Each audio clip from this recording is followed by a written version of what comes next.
Hello friend, मैं हूं अजय और आप देख रहे हैं सुपरफास्ट इंग्लिश। और आज मैं आप लोगों के लिए लेकर के आया हूं ए चाइल्ड इज बॉर्न का ऑब्जेक्टिव क्वेश्चंस। ये लेशन जर्मैन गियर के द्वारा लिखा गया है।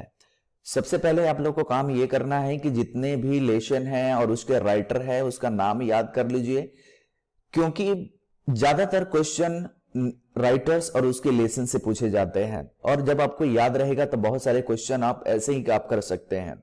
तो चलिए शुरू करते हैं फ्रेंड्स। लेकिन शुरू करने से पहले मैं आपसे रिक्वेस्ट करना चाहूंगा कि पिछले वाले लेशन का वीडियो अभी तक आपने नहीं देखा है तो सबसे पहले उस लेशन को आप देख लीजिए, उस वीडियो को आप देख लीजिए, ताकि आप line by line, step by step objective question को प्रिपेयर करते रहें। So let's start. Let us see the first question. First question है, who has written a child is born. Child is born किसने लिखा हुआ है? अभी मैंने कुछ देर पहले डिस्कस किया है कि चाइल्ड इज बॉर्न किसने लिखा हुआ है। तो Martin Luther king, Germain gear या जर्मन राइटर या फिर महात्मा गांधी। तो अभी मैंने डिस्कस करा था आपसे कि ये लेशन किसने लिखा है, तो जर्मैन गियर ने ये लेशन लिखा है। This is a correct answer, very good. So let us see another question. A child is born is taken from gears. A child is born gears के डैश से लिया गया है, यानी कि किस बुक से लिया गया है ये लेशन जो अभी हम लोग पढ़ रहे हैं, जिसका ऑब्जेक्टिव क्वेश्चन हम लोग देख रहे हैं। Human fertility, sex and destiny, the female inch या फिर द चांस, ये उनके बुक्स है। तो किस बुक्स से लिया गया है ए चाइल्ड इज बॉर्न? तो फ्रेंड्स ये लिया गया है आपका सेक्स एंड डेस्टिनी से। ये जर्मन गियर का सबसे बेस्ट बुक है, उससे ये लेशन लिया गया है। Let us see another question. अगला है आपका, in Bangladesh dash is a kind of fairy tale. Bangladesh में डैश एक तरह की परियों की कहानी है। रुप्तका, सुप्तका, टुप्तका या जुप्तका, इसमें से कौन एक परियों की कहानी है आपको बताना है। ये देखिए, ये एग्जाम के दृष्टिकोण से सबसे महत्वपूर्ण क्वेश्चन है, आपको इसके ऊपर फोकस करना है, क्योंकि एग्जाम में ज्यादातर घुमाने वाला क्वेश्चन देता है, तो इसे आपको माइंड में रखना है। तो देखते हैं सही आंसर क्या है। सही आंसर है इसका रुप्तका। रुप्तका is a fairy tale in Bangladesh. अगला है आपका question, Germaine Greer is an dash writer. Germaine Greer एक डैश लेखक है। कैसी लेखक है? Australian, Indian, British, American. वो कहां की लेखिका है आपको बताना है। तो let us see correct answer. सही आंसर है इसका होगा ऑस्ट्रेलियन। ये एक ऑस्ट्रेलियन लेखिका है और ये काफी घूमने वाली लेखिका थी। बहुत जगहों पे उन्होंने घूमी हुई थी, बहुत जगह इंडिया भी वो विजिट की है, तो इसीलिए उन्होंने बहुत सारे आइडियाज दी हुई है इस बुक में। खास करके इंडिया के भी बारे में भी दी हुई है, साउथ अफ्रीका के बारे में भी दिया हुआ है इन्होंने। अगला क्वेश्चन देखते हैं हम लोग।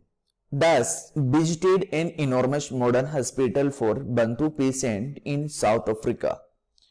डैश ने दक्षिण अफ्रीका में बंतु रोगियों के लिए एक विशाल आधुनिक अस्पताल का दौरा किया। किसने किया था? सेटा क्रिटजर, जर्मैन गिर, गीता सेठी या फिर ममता सेन। देखिए ये भी क्वेश्चन आपको घुमा सकता है, क्योंकि आप अगर पढ़े होंगे कि ये लाइंस तो लिया गया है ए चाइल्ड इज बॉर्न से, तो इसे विजिट कर सकता है, जर्मैन गिर विजिट कर सकती हैं, तो आपका दिमाग इसी पे जाएगा। लेकिन ये बिल्कुल गलत है, उन्होंने विजिट नहीं किया था। तो विजिट किसने किया था? सेला क्रिटजर ने ये बंतु रोगियों के अस्पताल जो है, बहुत बड़ा विशाल अस्पताल है साउथ अफ्रीका में, उन्होंने विजिट किया हुआ था उसे। सो देखते हैं अगला क्वेश्चन। अगला क्वेश्चन है, रुप्तका इज टोल्ड बाय। रुप्तका किसके द्वारा कहा जाता है? मदर के द्वारा, फादर के द्वारा, ब्रदर के द्वारा या फिर ये डबल हो गया है, यहां पर कोई और रख लीजिए यहां पे ऑप्शन। तो किसके द्वारा कहा जाता है? तो ये कहा जाता है आपके मदर के द्वारा। अब मैं पहले ही मैं बता चुका हूं आपको कि रुप्तका इज ए फेरी टेल, एक प्रकार की परियों की कहानी है जो मदर के द्वारा कहा जाता है, बच्चों को सुनाया जाता है। बच्चे काफी ध्यान से इसे सुनते हैं अभी भी बच्चे जो होते हैं मदर्स उसको अपने बच्चों को अच्छे अच्छे कहानियां सुनाती हैं, तो बच्चे उससे काफी ध्यान से सुनते हैं। अगला क्वेश्चन हम लोग देखते हैं, who visit mother's house as a reward of pregnancy. गर्भावस्था में उपहार के रूप में अपने मां के घर कौन जाती है? जब महिलाएं प्रेग्नेंट होती हैं तो वो अपने मदर के घर जाती हैं। तो कौन सी महिलाओं के लिए, किस जगह के महिलाओं के लिए ये रिवाज है कि जब वो प्रेग्नेंट होकेंगी तो वो अपने अपने मायके जाती हैं? इसमें से है Sylhet woman, Punjabi woman, Bihari woman या ओडिसी ओमैन। तो आपको बताना है इसमें से कौन सी महिलाएं जाती है। तो इसका सही आंसर होगा सिलहट ओमैन जो है अपने मां के घर जाती है ड्यूरिंग प्रेगनेंसी।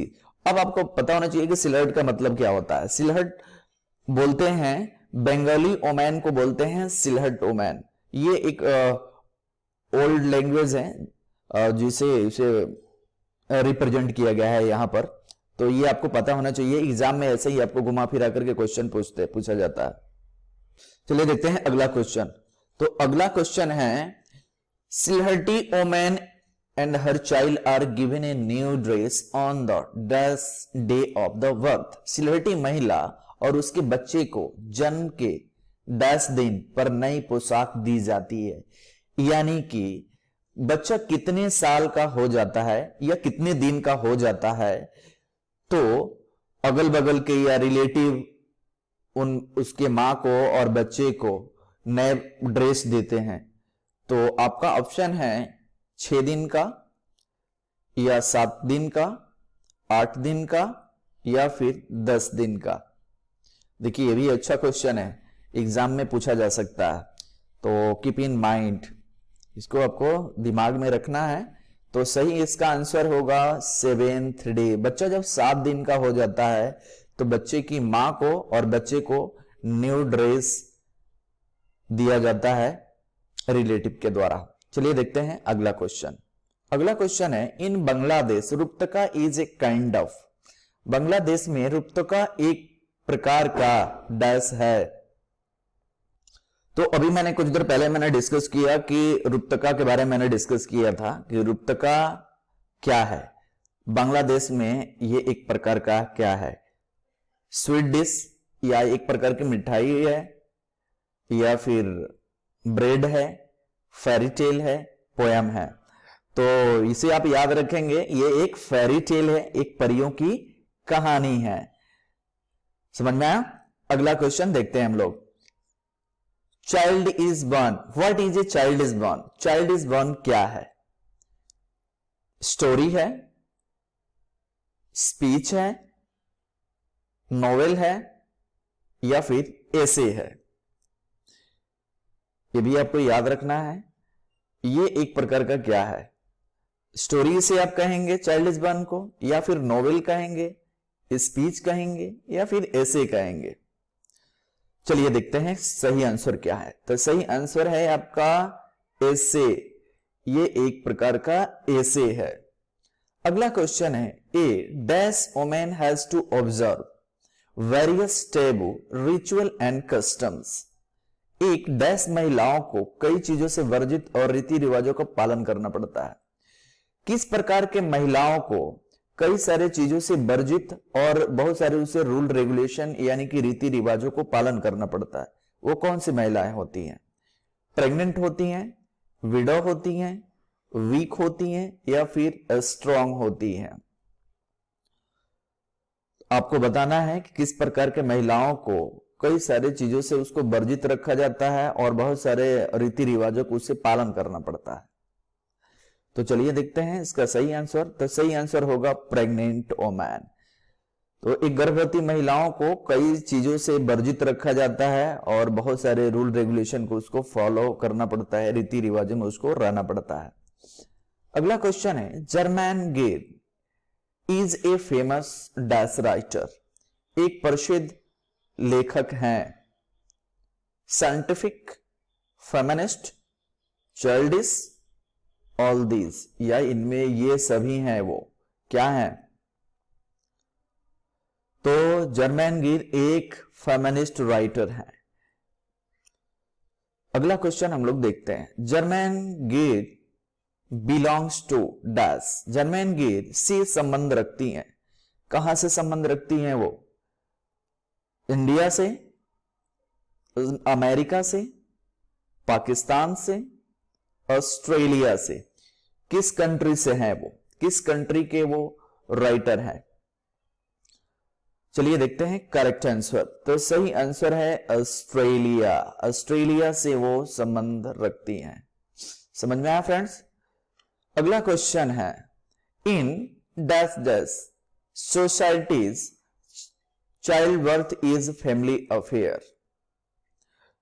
डैश समाज में प्रसव एक पारिवारिक मामला है। वेस्टर्न, ट्रेडिशनल, मॉडर्न या फिर नोमैडिक। इनमें से सही आंसर क्या है आपको बताना है। तो let us see correct answer. तो सही आंसर होगा इसका traditional. In traditional society child birth is a family affair, यानी कि ट्रेडिशनल समाज में प्रसव एक पारिवारिक मामला है। समझ में आया फ्रेंड्स? तो ये रहा आज का वीडियो। अगर ये अच्छा लगा हो तो प्लीज लाइक, कमेंट और सब्सक्राइब जरूर करें और बिल्कुल शेयर करना ना भूलें। तो thanks for watching. Thank you.